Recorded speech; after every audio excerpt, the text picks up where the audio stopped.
Hey, it's Rod Yates here. Welcome to Mastering Events, an Audience Republic podcast. Each episode, I'll be talking to some of the world's most accomplished event professionals to discover how they got where they are today, the lessons they've learned throughout that journey, and their insights around event marketing and maximizing ticket sales. My guest today is Mike Mauer, founder and CEO of concert marketing platform Sparrow and VP of Marketing, Data and Technology at SaveLive, a role he started not long after we did this interview. Mike got his start in events back in 2008 when he interned at the Webster Theater in Connecticut, and in the years since he's worked across places such as Huka Entertainment, White Oak Music Hall and Stage Right Entertainment, overseeing the marketing and digital strategy for festivals like Tortuga, Hogs for the Cause, BeachLife Festival, and many more. He is an event marketing, advertising, and strategy guru with plenty of great insights. But before we get to them, we started by venturing all the way back to the Webster Theater and his move into the events industry. As far as kind of how I got started in events, it really took off after college. There was a 1,500 capacity theater that I grew up next to, kind of going there my whole entire life. And basically, there was a chance encounter where I graduated college. It was the summer after I was kind of trying to figure out whether to go get a real job, whatever that means, and find my way. But I was in a kegger in the woods, or trying to get to a kegger in the woods, and I stumbled upon a bonfire where the general manager of that theater, the Webster Theater, was there as well, and we kind of hit it off. And I pretty much took a chance and said, "Hey, I'm not doing anything. I just graduated. I don't know what I'm going to do in my life. Can I come work for you guys?" And so he said, "Yep." And I started interning there. I was a runner for some shows, just unpaid intern, and then one day, the box office manager at the time basically walked off on the job, and they said, "Wow. Hey, Mike, you wanna jump in there and sell some tickets?" So I started kind of in the box office there, and pretty soon after that, very quickly actually after that, I think almost within like a week or two, they bumped me up to a full-time role, and it was managing all of ticketing plus the marketing side of things. And so I was at the Webster for about a year and a half. It also, kind of in the middle of it, we got bought out by another promoter called Mass Concerts, this guy John Peters, who's a legendary promoter in New England. And basically they said everyone on staff is laid off for the most part, except Mike, you're so new that you can relearn this in the way that we want you to. Yeah. I mean, they were much more polite than that, but that was kind of what it amounted to. But I stayed on for a little bit, again, on the marketing side, on the ticketing side. At the time, I was trying to still figure out kind of next steps and what I was going to be doing with my life. And my girlfriend slash wife now was just finishing up college. So when she had graduated, I said, "Hey, let's get out of Connecticut." And we chose New Orleans. My brother went to school down here. And so we quit our jobs, went down to New Orleans with no plans whatsoever. Basically, the plan was, let's stay until we run out of money. Right. And we thought it was going to be 3 months, but thankfully, knock on wood, it's been, I think, 13, 14 years. But wow. I quickly got a job working for a artist management company and kind of built a little roster of artists that I was representing. And at that time, it was like 2009, 2010, 2011, around there. Festivals were like blowing up. So basically, me representing the artist that I was. Who were some of those artists? Were they artists that we would know? One of the bigger artists that we had, or the most frequently touring, was Big Sam's Funky Nation, which was Big Sam from the Dirty Dozen Brass Band, which was like one of the premier like brass bands who won Grammys, etc. Chris Royal, who had recorded with Erykah Badu, and who had a really great career with the band Revolution.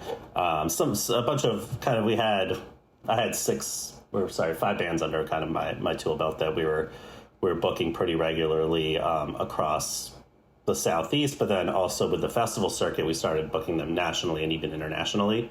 Right. Just before we get in. Yeah. Sorry. I was going to say, just before we get into that, I guess the next stage with those festivals and living in New Orleans, there were just a couple of things about your time in Connecticut that I quickly wanted to touch on before we get too far into New Orleans. And one of them was the speed, I guess. After you started working at Webster Theater, the speed with which things seemed to work with you in terms of moving into marketing and ticketing. And I mean, was marketing, is that what you had studied at college? Was this a really steep learning curve for you?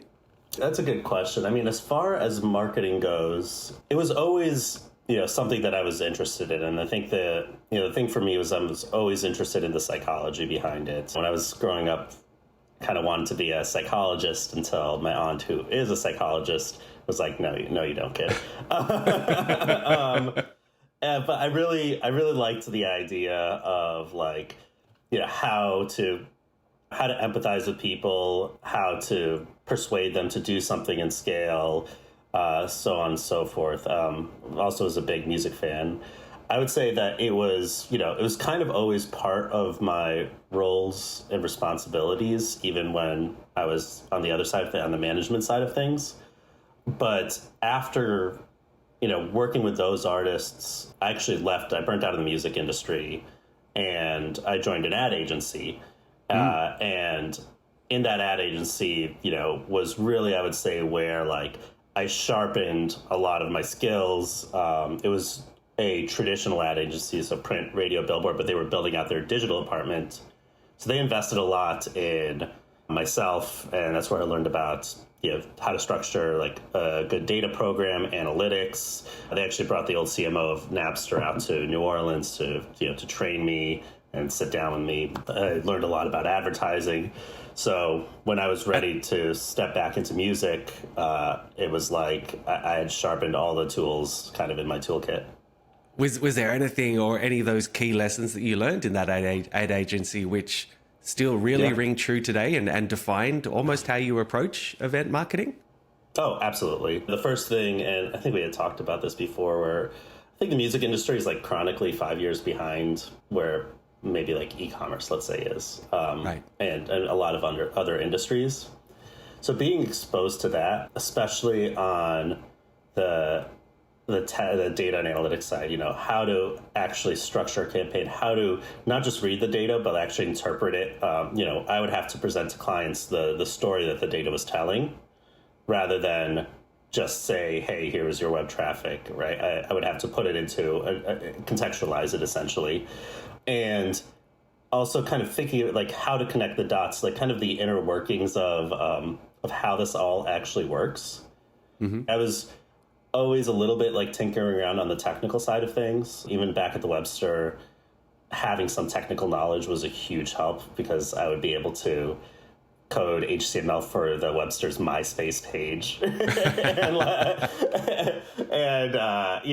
then I actually use that HTML knowledge to like help build a CMS to manage the concert listing on the website, right? So those two things kind of combined, where the next step after the ad agency was a festival producer called Huka Entertainment.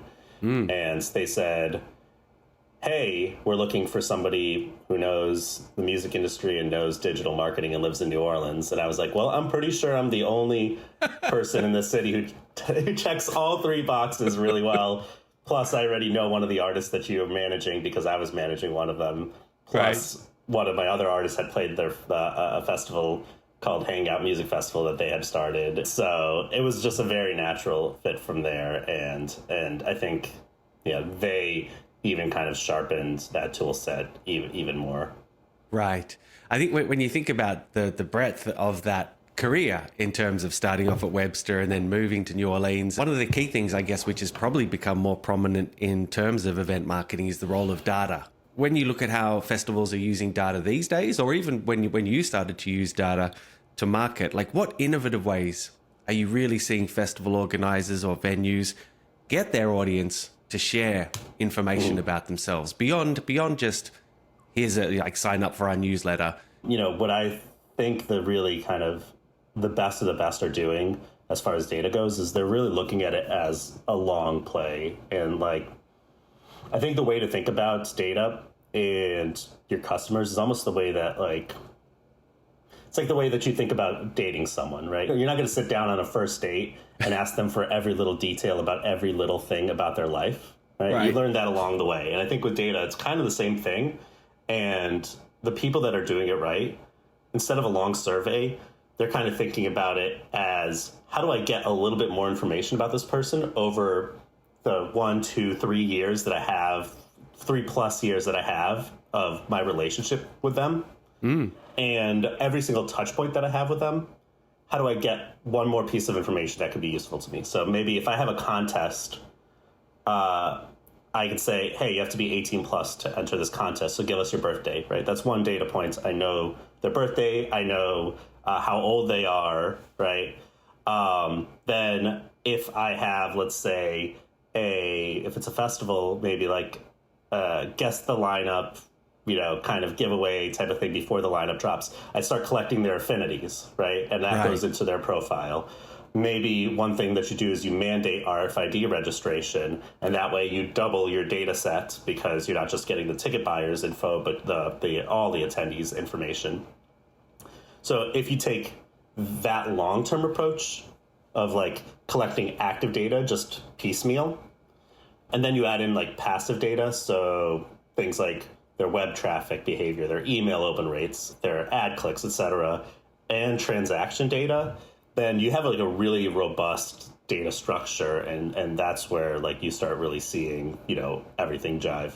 The idea is always that we're trying to build one-on-one relationships with people 100,000 times over, 200,000 times over.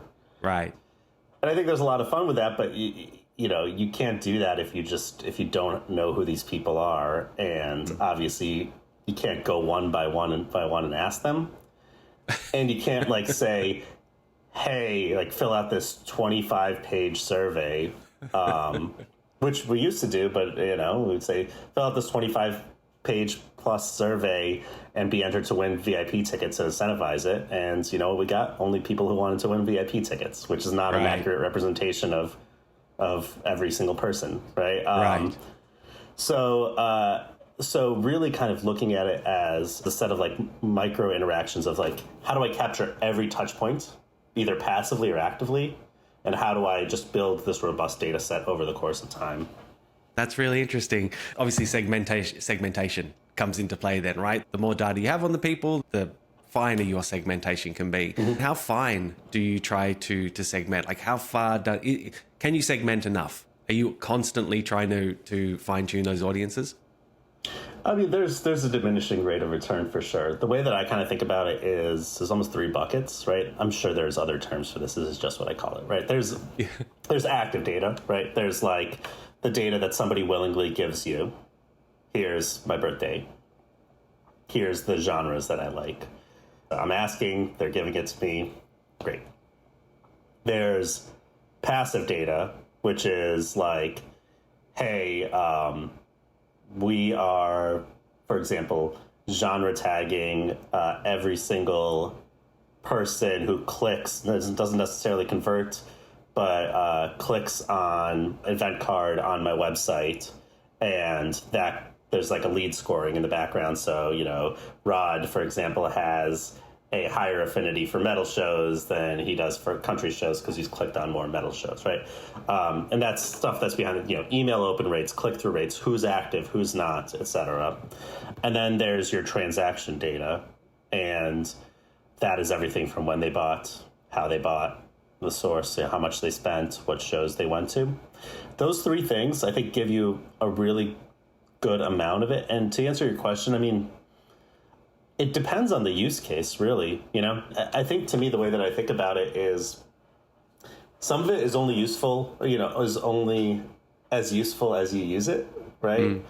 If you're not going to ever use the data, then what's the point of collecting it? If, it'd be great if I know if you like pizza or ice cream more, but if I'm not going to serve you up a pizza or some ice cream, then what's the point of me asking you that question? Right. But I would say that if you kind of stick within those three buckets, you can achieve like a whole lot, right? And the way that I always think about it is like you start as how you want to use the data, right? So let's say a simple one, birthdays, right? If we know somebody's birthday, there's a marketing campaign around that, right? There's an invitation to come out to a show for their birthday party. There's maybe a discount campaign, right? There's a lot that you could do with just like that one date, right? For private events, for example, you know, if we know that they're having their wedding, right, at the venue, for example, we can email them about anniversary parties. And then on the e-commerce side, it's not just the event that you bought and what are similar events. It's how you bought it. Are you an early buyer who buys at the on sale? Are you a late buyer? Are you the person who rallies all your friends? Are you not?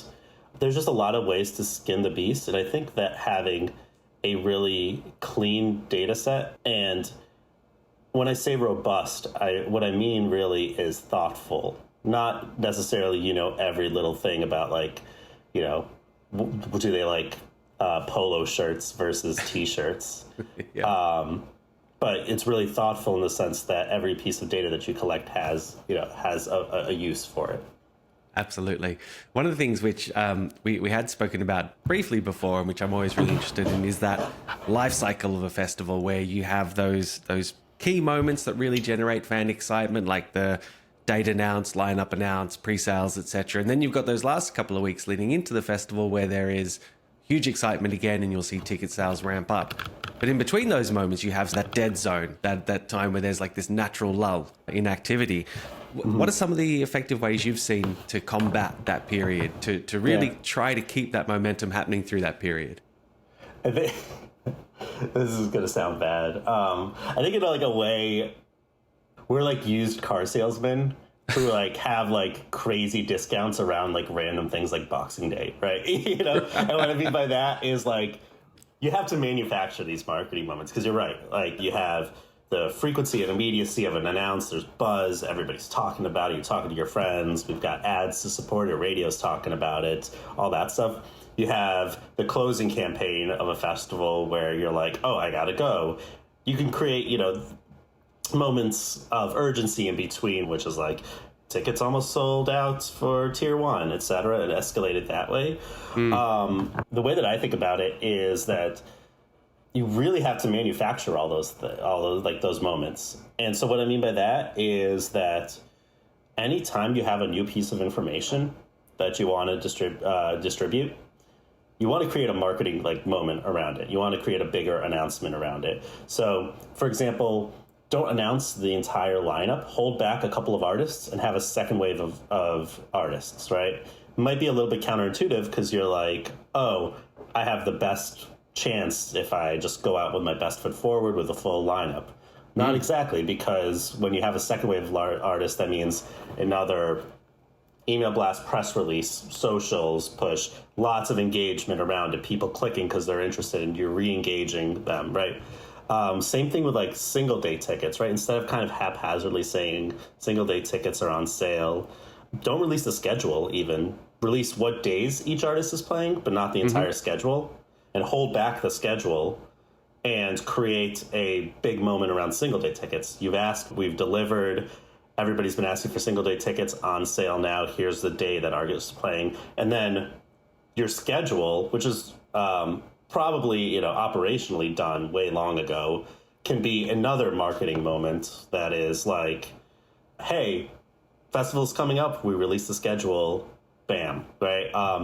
You can think about so many of these things, like the festival app, if you have one, VIP upgrades, the food and beverage program, even like things like sponsorships saying, hey, you know, here are the sponsor activations on site. Here are the things that more than just music is kind of like the way that I look at it. You know, here's, you can go to the Bud Light tent and, I don't know, get your face painted or win a car at the Ford place or whatever it is. If you kind of do that, and you have those additional moments of urgency with like ticket selling, etc., What you actually have is a fairly tight like work back schedule where you can start at the festival and weekly, bi-weekly, whatever, have these marketing moments that extend. And these marketing like moments are essentially a content pillar for that week, right? Meaning that you announce VIP upgrades, or you decide to spend a week focusing on VIP upgrades or VIP amenities, let's say, or super VIP amenities or camping or whatever it is. That is, several social posts. That is an email blast. That is potentially introducing that into your low funnel ad campaigns. And so that's kind of the way to think about it, and how to keep momentum is really being intentional in how you release new information and kind of trying to keep people hooked or engaged along the way. Right. What about, peer pressure is obviously a key motivator for people to buy tickets. My friends are going, or how can is there anything you can do to affect that? Yeah, that's a great question. It's tough, but I think two things. I think it's probably, if not the number one, definitely number two, but the number one reason people go to concerts is because their friends are going. It's like, what do we as marketers do to say, oh, how do we get your friends to go? And I think that there's an often overlooked part of the marketing funnel, right? You have awareness, you have engagement, you have conversion. But after conversion, you have another step called referral, right? Which is, hey, the person converted. How do I get them, in the case of like e-commerce, to refer my friends to, to the Amazon product or whatever it is. Or in the case of events, how do I get them to bring their friends along? So I guess going back to my Huka days, when we produced a festival called Pemberton Music Festival up in Vancouver, or north of Vancouver in British Columbia. And like in 2014 or 2015, I think it was probably the second year of the festival. I'm trying to remember. I'm a little hazy on the details. It was a long time ago. Okay. But we had fans. Basically, we had them register their RFID wristbands, but there was a one-click Facebook button to do that, where it would automatically populate your email and your name, etc.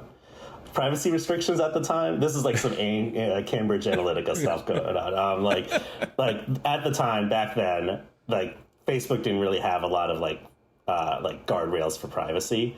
So we were able to scrape a lot of data because they had connected their Facebook profiles. And so one thing that we were doing was we were scraping their friends list. And what we took a look at on the data side was how many of their Facebook friends were also going to the festival, right? Right. And so what we ended up finding by looking at that, it was actually cool. I think on my blog, I have it somewhere. It's like this literal visualization of, these group influencers, which were like the people who were responsible for rallying larger groups of friends to go. We could visualize it as like larger dots on a little map and like little connections here and there. And so then we kind of segmented those like group influencers out. And, in our case, they were more active on social media. They skewed female versus our baseline. They were a little bit younger than our average demo. And they were actually pretty much more geographically constrained than like our general population. So we then kind of thought, well, this is really valuable information. These are the people who are responsible for rallying their friends, right? Who are like the for lack of a better word, like the people who are like, yo, have you heard about this, etc. Yeah. So we actually doubled down on it, and we didn't do it in like a creepy way. We weren't like, hey, we scraped your Facebook data, right? No, but what we did was we would have like surprise and delight initiatives, and we would upgrade them to VIP, right? Or we ran advertising for the festival even after they converted, right? So that there was higher frequency. And so ultimately what it did was empower these people and give them the information to like pull in their friends and talk about it. And that was probably, I would say, the most successful like referral campaign, for lack of a better word, that we did. So how do you use those lessons now when you can't scrape people's Facebook pages, for example? Fair. Yeah, I mean, I think that like The biggest takeaway that probably everybody can do, including myself, is that you need to think about the full life cycle of the campaign, right? And it is certainly not when they buy tickets, right? It is after they buy tickets. And it's the same concepts as what I was telling you about. You're not necessarily as hyper segmented, but how do you empower those people with all the information that they need to excite their friends, right? They already bought tickets, you don't have to give them sales pitchy language. How do you still send them new releases that came out, right, about the artist? How do you create these content pieces around how fun it is to be at the venue and give them the content that they need? And I think ultimately, that's kind of like the full throughput, because then you're giving the tools necessary. Right. If you've got, again, throughout that life cycle in the lead up to the festival actually happening or an event actually happening, if you don't have a huge budget to make a lot of creative for your advertising, are there certain ways that you can try and combat things like ad blindness, for example? That idea of people just seeing the same creative over and over again? I think in some ways, if you're making social media posts already, you have the creative, right? You have to kind of dispel the fact that you need really well-produced creative. In some ways, low quality creative works just as well often. And when I say low quality, I mean not like highly produced videos or whatever. It's really about the messaging behind it and the people that you're targeting. So at the very least, I think for the lowest funnel, lowest hanging fruit people, the people who are already familiar with your brand, been on your website, engaged with your social posts, you don't have to do a lot of that like top of funnel, which is maybe like higher produced, like recap video type stuff. All you have to do from like a practical perspective is just introduce your social posts that you're already making. If you have a new map announcement, you want to make sure that those people are seeing it. So spend a little bit of money behind it, right? And I think that they appreciate that, because that's not necessarily a sales pitch, right? You're kind of just putting more frequency behind your messaging. And, in our industry, like frequency still does matter a whole lot. I think the other way, which is, I would say, the much more complicated but way, is that really kind of honing in on your marketing mix. So one thing that I see is people focusing on frequency capping and saying, you know what, if it goes over 9, 10, X frequency, I'm going to pull back. But also we have display ads running. Also we have search ads. We have radio and billboard. We have all of these different touch points that are all trying to target the same person. That's a really effective way to combat ad blindness, because I think ultimately when you cross channels, it penetrates people a lot more, meaning that people they know, they're smart. They know that there's an advertiser. There's like a Mike Mauer behind the scenes pulling all of the little levers to buy the billboard or whatever it is. But at the same time, like psychologically, what they see is, oh, this is everywhere. And it's, that's where you have that level of like frequency that really comes into play. One of the festivals, or one of the causes you're involved with, is Hogs for the Cause, which does an incredible job of raising millions for pediatric brain cancer. Do you approach marketing for an event that has a charity element differently to how you would approach marketing a different event? Yeah, absolutely. Maybe let me also first explain what Hogs for the Cause is. It's a well-known festival, but maybe not a internationally revered festival yet. So it's an event that takes place in the spring in New Orleans, and it's been going on for about 15 years.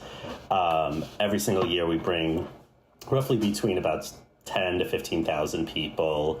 And there's a music component to it. We have 3 stages. We bring in Americana, indie rock, funk, bluegrass, in that vein. Then there is an additional component to it, which is that it's a food festival. The big part about it is that it's a barbecue festival. And there's about 90 different barbecue vendors, and the vendors in this case are actually they're barbecue teams, and these teams are everything from backyard amateur chefs to like world-class James Beard award-winning chefs. So those teams are serving food to the guests, to the fans. They're also competing on different dishes, and that part of it's really fun. And it's all to raise money for kids with pediatric brain cancer. You know, it's actually kind of incredible. As of this month, we've done about $10 million worth of giving directly to families who have kids with pediatric brain cancer. Wow. And different hospital programs. So we've actually built housing at children's hospitals across the South, and where families can stay if their kids are being treated. Also, you know, if your kid is being treated and you have to take time off work and travel across country, it gets really expensive. So we cut direct checks to those families. And, you know, thankfully, we've just been able to do it at a really large scale.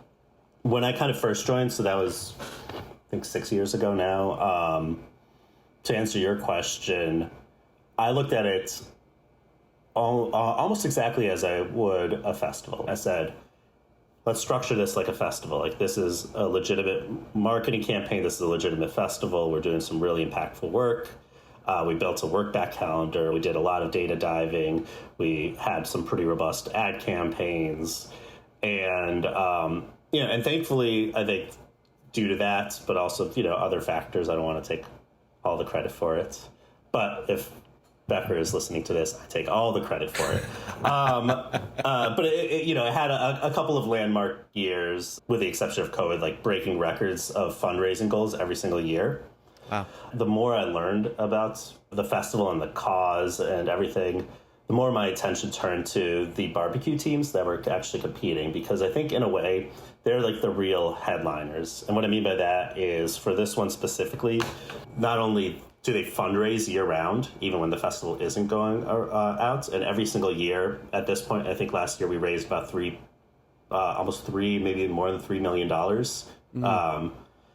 And a lot of it is because of these barbecue teams. They're donating their food, right? And that's going towards their fundraising. And they kind of bring the vibe, right? And so they bring in multi-story buildings that they build out on site. It's like this crazy ultimate tailgate vibe where, you know, one of the barbecue teams has like a storage or a storage unit container structure with like projection mapping and confetti cannons going off, and they have their own stage inside their area where they have like late night music.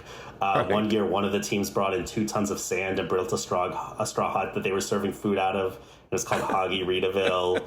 It's a really fun aspect to the festival. And so layering in like that element into the marketing really helped evangelize teams to fundraise more and do more. Right. And I would say kind of right now, one of the things that we're really looking at is how to actually focus less on the festival. The festival is in a really, really good spot. But ultimately, the vast majority of the revenue and the impact that that we can make revolves around like an outdoor 2-day event in the spring, right? Mm-hmm. And so if there's, let's say, a pandemic or even like a weather cancellation or something like that, it really has a tangible impact in our giving and can have a really big impact on these families that we're supporting. So now we're really trying to diversify our revenue streams and think about, you know, how to actually build the brand beyond the festival. Mike, just the last couple of things. I wanted to talk to you briefly about your work at White Oak Music Hall in particular. Sure. I know that there is a stat on your LinkedIn page where you said that you increased the average per show revenue by 80% year on year. 1 year, I'm not sure when that year was, but I was wondering if you could recount some of the key steps that led to that result and which are actually still proving impactful today. Mm-hmm. Yeah, no, absolutely. Concert marketing is interesting because you're more dealing with like volume as opposed to festivals. You're dealing with a lot of depth and you're really diving in and trying to understand the fans. With concert marketing, you're dealing with a lot of different shows, for White Oak in particular, which has upwards of 400 events a year. you are really trying to approach it in a regimented way. And I think that the biggest thing that I kind of noticed when I had stepped in, and this is not specific to White Oak, this is probably specific to this would resonate with a lot of concert marketers, I think, is that a lot of your time is really spent on kind of the administrative components, right? And so what I saw was you would have 10 different tabs open. You had your Facebook tabs, and you had your email from the agents that you were looking through, and you had your ticket counts, and you had all these different things. You had 5 different spreadsheets, one for the interns, one for the talent buyers, one for the agents, stakeholders, and your marketing plans, and all this stuff. And even the smallest events, one of the things was there's probably upwards of 80 different things to keep track of. I think there's kind of a lot of reasons for that, the tremendous lift. The talent buying team is really incredible there, and everything. But one of the things that we kind of instituted right off the bat was really trying to structure everything, right? And the idea was that how do we actually create structure behind this? How do we create a process behind this? How do we create the systems in order to be able to manage all of this, all of these different, on the smallest event, like I said, 80 different tasks, but on the biggest events, maybe 250, 300 things to keep track of and stay sane. And so a lot of it was revolved around like trying to organize that information in a structured way. And then it became a game of almost like triage, right? If we knew that things were structured and we had all this information consolidated, how do we identify the shows that needed work, that were kind of tracking away from our projections very quickly and early on, and jump in? And so what that actually ended up doing was freeing up a lot of time for actually, the things that I would think matter, are like creative marketing, creative promotion. How do we actually, think about things in a much more critical way? I think my conviction for that is so much that I actually built a software around that. It's called Sparrow, which, again, inspired by not the same system as what White Oak had, but certainly inspired by it, where the pandemic came along, and I said, this has been an ongoing theme for everything that I've ever worked on. How do I really build something to help support that? And is that relying on automation, for example? Is that one having those systems in place so things become automated? I think there's kind of like 3 different parts to it, right? So automation is certainly one of them, right? But even before that is having, and I'll get a little bit technical here, but like having the right data structure, right? Yeah. And when I say data, I don't mean customer data, right? I mean your event, right? How do you have the right event structure? And how do you have place for everything that you need, right? So really allowing this single source of truth for teams to organize all their information, right? And whether it's through Sparrow, which is, again, my software, or if it's through some other tool, a single spreadsheet or Trello, whatever it is, right? Having a single source of information that is like the truth, right? That everybody can work off of, and just having that be structured and thoughtful. And then the second thing is, how do we take all that information that's in there and empower collaboration in there? So if you have multiple teams, or if you have multiple people, how do I take the budget and divide that into what ads should run and when?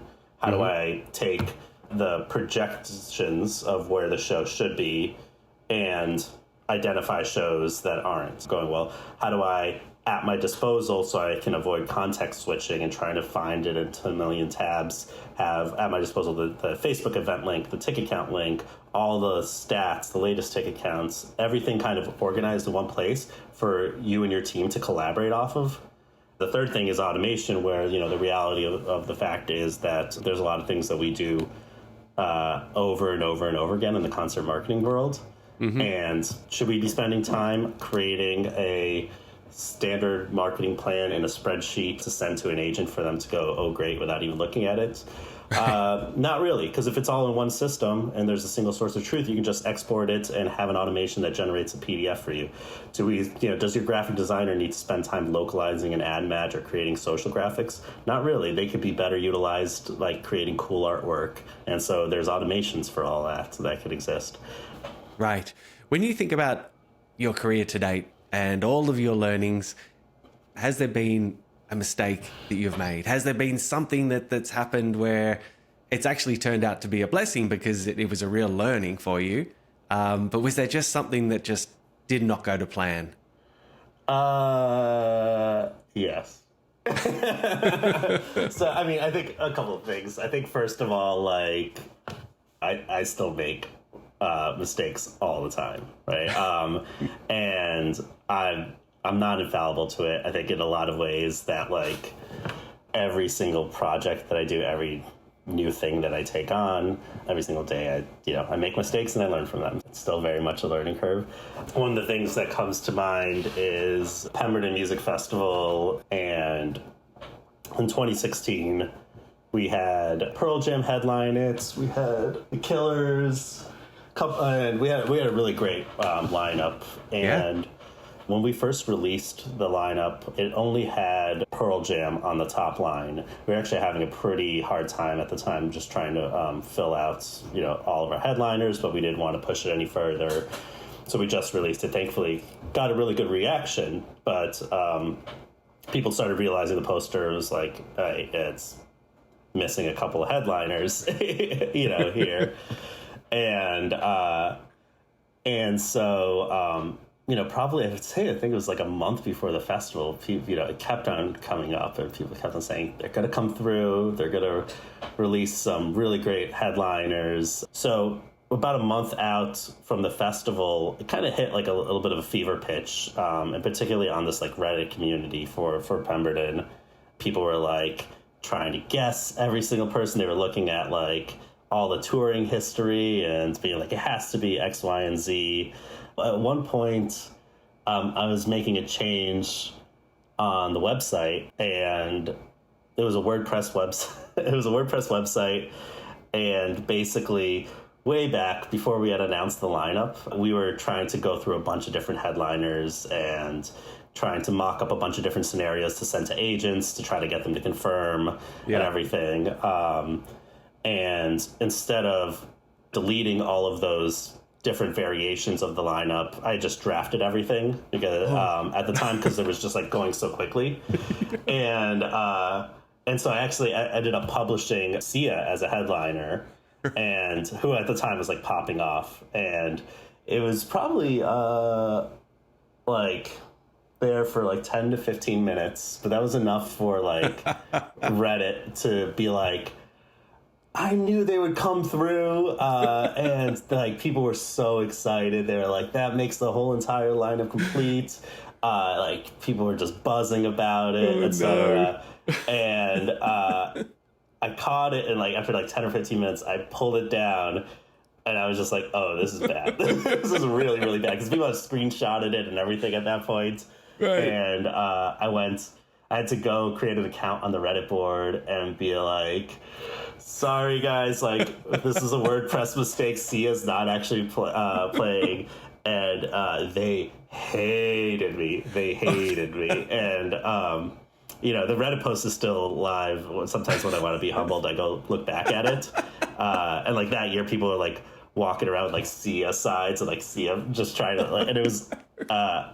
Yeah, so I think one of the lessons that I learned there was if you are creating a WordPress entry, delete instead of just throwing it into drafts. But there's probably other mistakes there are definitely other mistakes that I probably can't talk about here because they are just too embarrassing. But that one is certainly still makes me blush when I think about it, just because the amount of attention. And I mean, people were looking through the code of the website to see if there was secrets there. It was crazy. Yeah.